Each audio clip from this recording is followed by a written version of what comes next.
kita lanjut ya kepada Ibu Dr. Honoris Causa Nurhayati Subakar, seorang padusi Minang yang luar biasa. Tidak perlu perkenalan lagi, semua orang mengenal beliau adalah konglomerat perempuan Indonesia yang sudah mendunia, memberikan pekerjaan pada hampir 12.000 orang ya. Di tengah pandemi pun masih bisa dijaga, memberikan charity yang luar biasa ya. Pada saat orang belum ngeh, beliau melontarkan 40 miliar ya untuk pencegahan COVID, mendukung rumah sakit yang kebingungan, orang-orang yang mau terlantar karena tidak bisa dites segala macam, dibantu termasuk pengembangan beberapa fasilitas Sumatera Barat. Dan saat ini saya yang kagum lagi adalah beliau menggerakkan wakaf produktif, wakaf yang tidak berhenti selesai begitu saja, tapi sekali diberikan dia membangun sebuah produktivitas yang berkelanjutan sehingga investasi itu bisa berkembang, manfaatnya bisa dialirkan dan bisa dipindahkan juga kepada orang-orang lain yang membutuhkan. Ibu Nurhayati Subakar, silakan Ibu. Terima kasih banyak Prof. Fazli. Bismillahirrahmanirrahim. Assalamualaikum warahmatullahi wabarakatuh. Assalamualaikum warahmatullahi wabarakatuh. Jadi pada ibu-ibu yang hebat-hebat nih, Prof. Nila, Santi. Jadi mohon maaf saya tidak sebut satu-satu. Tadi salam hormat juga untuk Bu Gubernur. Terima kasih Pak Gubernur kemarin sudah mampir ke INS simulasi wakaf produktif. Di sini saya sedikit berbagi pengalaman ya. Jadi bagaimana seorang perempuan, seorang produksi Minang ya. Boleh Mbak Sari langsung slide-nya. Ya langsung saja, langsung terus lanjut. Lanjut Mbak. Lanjut Mbak Sari, lanjut saja. Nah, ini sebetulnya mudah-mudahan nih ya, kenapa saya tertarik sekali untuk mengembangkan INS kayu tanam. Jadi prinsip dari Engku Syafi'i yaitu pemimpin adalah mengolah hati, mengolah pikiran, dan mengolah tangan. Ini memang hampir sama dengan value dari perusahaan kami. Ya, lanjut. Ya. Nah, satu lagi di sini kan kalau kepemimpinan perempuan ya, ini dari Bu Sri Mulyani ya, perempuan itu memang sensitif pada lingkungan dan sangat peduli, keinginan untuk berbuat sesuatu, tidak cepat menyerah dan fokus terhadap tujuan. Ini memang kelebihan dari suatu perempuan. Ya, lanjut. Jadi di pemimpinan di perusahaan kami, jadi memimpin menggerakkan hati, jadi ya value ketuhanan dan kepedulian. Memimpin dengan menggerakkan pikiran, yaitu kerendahan hati dan inovasi, dan memimpin dengan gerak tangan, yaitu value ketangguhan. Jadi mirip dengan filsafatnya Engku Syafi'i. Ya, lanjut. Jadi ada 5 value dari yang dari perusahaan kami adalah ketuhanan, kepedulian, kerendahan hati, ketangguhan, dan inovasi. Saya kira tadi 5 value ini juga sudah disampaikan sama Bu Sylvia ya, untuk di mana di Minang ini udah biasa nih seperti ini semua. Ya, lanjut. Ya, dari 5 nilai itulah yang membantu Paragon alhamdulillah menjadi perusahaan bermanfaat, bertumbuh dan berkelanjutan dengan kebermanfaatan dalam setiap prosesnya. Ya, silakan Mbak lanjut. Dari sini ini sedikit bagaimana berawal dari dari home industry dengan 2 orang karyawan. Alhamdulillah sekarang sudah menjadi industri kosmetik lokal yang terbesar saat ini di Indonesia dengan 20 hektar pabriknya, di atas 10.000, dan kemudian distribusi centernya sudah 41. Salah satunya adalah di Malaysia. Ya, lanjut.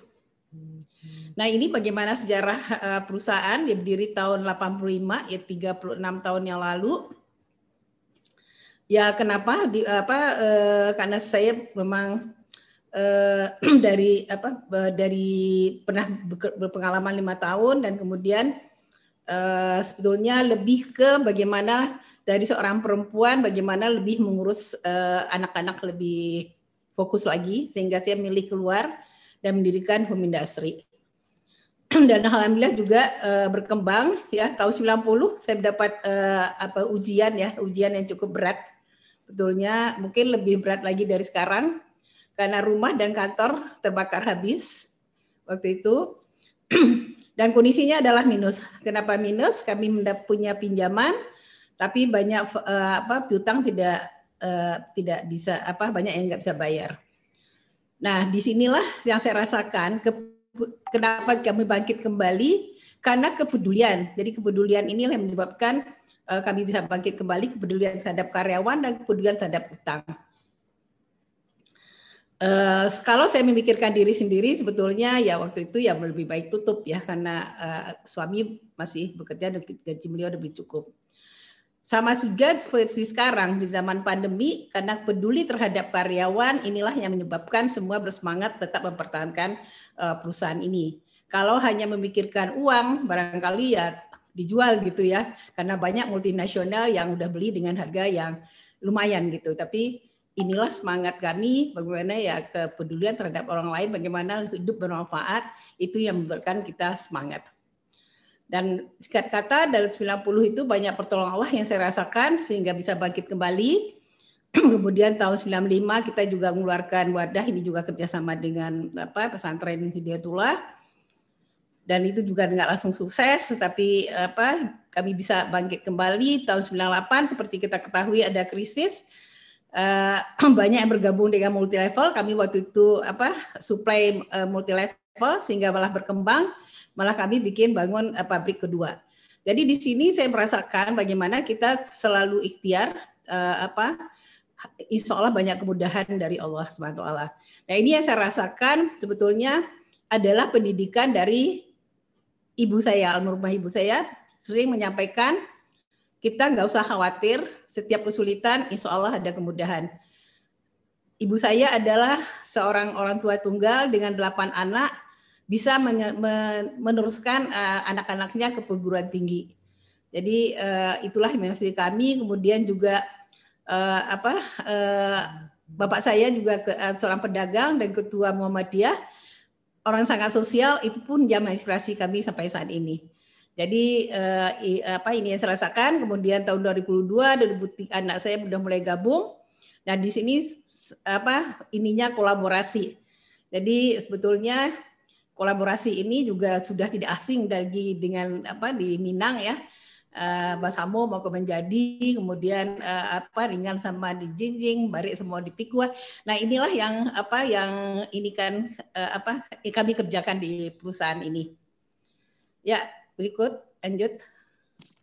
Dan kemudian setelah anak-anak gabung bersama-sama berkolaborasi, kemudian tahun 2009 relaunching Wardah. Nah, itu diperbaiki dan seperti kita ketahui 2009 hijaber booming. Satu-satunya kosmetik yang menjawab kebutuhan hijaber adalah Wardah. Nah, ini saya anggap adalah pertolongan Allah yang kesekian kalinya. Karena momennya pas. Di dalam Islam tidak ada kejadian tanpa seizin Allah. Nah, ini saya anggap adalah pertolongan Allah yang kesekian kalinya kepada kami. Kemudian 2010 keluar lagi makeover, 2011 ganti nama menjadi Paragon Teknologi Innovation, itu maksudnya supaya ya lebih keren, bisa lebih bisa keluar gitu ya. Kemudian keluar lagi Emina dan beberapa produk. Nah, di sini kita lihat perkembangan ini salah satunya adalah karena inovasi. Jadi itu yang kami bilang 5 value tadi, dan inovasi saya kira si di Minang juga udah terkenal ya dengan inovasi kreatif. Kota Minang kalau tatung buat bidua dibelokkan gitu ya. Jadi bagaimana kita agile. Nah, ini pun yang kami kerjakan di perusahaan ini. Ya, lanjut. Nah ini yang saya anggap itu kalau bagaimana kita inovasi dan dengan kerendahan hati, maksudnya juga salah satu value dari perusahaan, istilahnya kerendahan hati ya seperti di Sumatera. Suara Ibu Ati hilang. Izin saya hubungi sebentar, Prof. Ya, terlempar ya, Sari? Putus sepertinya. Sepertinya putus ya, Prof. Sebentar, izin saya telepon, Prof. Ya, silakan dulu. Tidak apa-apa, kita tunggu sebentar. Rekan-rekan sekalian, nanti kita sesudah presentasi dari narasumber ini, 10 menit, Tapi yang terpenting nanti teman-teman akan bisa memilih ke dalam 5 kelompok ya. 5 kelompok itu nanti kita akan berdialog panjang lebar. Paling tidak 1 jam lah di masing-masing kelompok. Ada yang kelompok yang berhubungan dengan kebijakan pemerintah dan juga dari si politisi, teknokrasi dan seterusnya. Ada yang berhubungan dengan pendidikan dan ilmu pengetahuan. Ada yang berhubungan dengan adat dan budaya. Ada yang berhubungan dengan perusahaan ya, ekonomi dan bisnis, dan juga nanti ada yang berhubungan dengan masalah milenial Minang, padusi milenial Minang di berbagai negara. Nah, silakan nanti memilih, dan bagi teman-teman yang mau bertanya juga silakan memasukkan ke chat, nanti di dalam diskusi kelompok nanti bisa dijawab juga oleh para narasumber kita. Jadi kita akan punya waktu yang cukup nanti untuk berdialog dengan para narasumber yang mudah-mudahan sebagian masih bisa bersama kita di forum terpenting sidang paralel. Sekarang ini peserta kita udah 402 orang. Jadi 402 orang itu yang di Zoom saja, belum lagi yang melalui YouTube ya. Jadi lumayan banyak peminatnya nih. Kalau 400 dibagi ke dalam 5 kelompok, jadi kita cukup besar nanti kelompoknya. Mudah-mudahan ini akan menjadi media yang interaktif untuk kita. Bagaimana dengan ya. Silakan ya. Mohon maaf tadi saya terlempar. Ya, apa-apa. Jadi mungkin tadi dia lanjut aja Mbak Sari, dipercepat aja. Jadi sekarang sudah terbentuk corporate startup, jadi perusahaan berkembang seperti startup dan tetap profesional. Nah, ini brand-brand yang dikerjakan sama anak-anak muda yang kerja keras yang bergabung di kami. Ya, lanjut Mbak.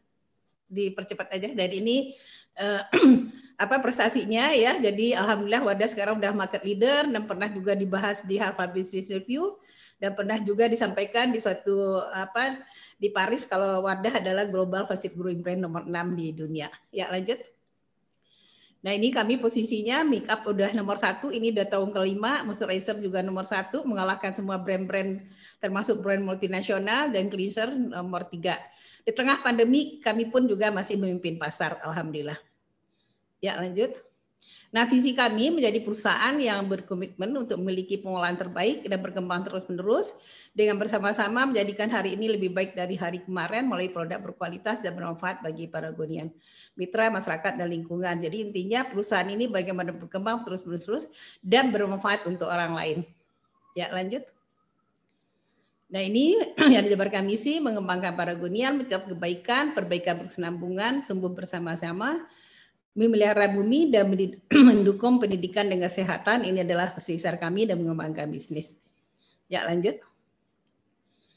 Nah, ini yang kami kerjakan untuk internal. Jadi semua karyawan yang sudah ini kita berangkatkan umrah, dan di sini juga tidak ada perbedaan generasi. Dan kuncinya adalah kolaborasi dan inovasi dan memberi kepercayaan pada generasi muda. Dan bagaimana juga family friendly. Ya, lanjut. Ya, lanjut saja Mbak. Nah, ini 4 pilar CSR kami dengan kesehatan. Ini juga kami kerjasama dengan Yayasan Kanker ya, jadi itu dengan Prof Mila dulu ya beberapa kali, dan Yayasan Kanker Payudara, pendidikan kami lebih banyak ke beasiswa, pemberdayaan perempuan dan lingkungan ini kerjasama dengan lembaga-lembaga sosial. Ya, lanjut. Ya, ini yang tadi Prof Fasi bilang kan, jadi waktu COVID itu jadi inilah bentuk kepedulian kami. Alhamdulillah waktu itu punya dana tabungan CSR 40M. Karena anak saya nomor 3 itu dokter, melihat temannya kelabakan waktu itu pas COVID meningkat, kami putuskan, jadi ini mungkin perusahaan yang pertama menyumbang cukup besar, akhirnya kita ngasih ke alat-alat kesehatan rumah sakit rujukan DKI dan bantuan APD ke 130 rumah sakit. Ya, lanjut. Jadi itu sedikit bagi kami bagaimana karakter yang 5 tadi, ya, ketuhanan, kepedulian, kerendahan hati, ketangguhan, dan inovasi untuk menjadi sukses. Mudah-mudahan ini bisa menginspirasi. Terima kasih. Assalamualaikum warahmatullahi wabarakatuh. Waalaikumsalam. Terima kasih banyak Bu Ati, luar biasa. Kita lanjut dulu ya. Jadi teman-teman yang mau milih bergabung nanti dapat pencerahan lebih lanjut dengan Bu Ati, silakan milih kelompoknya ya.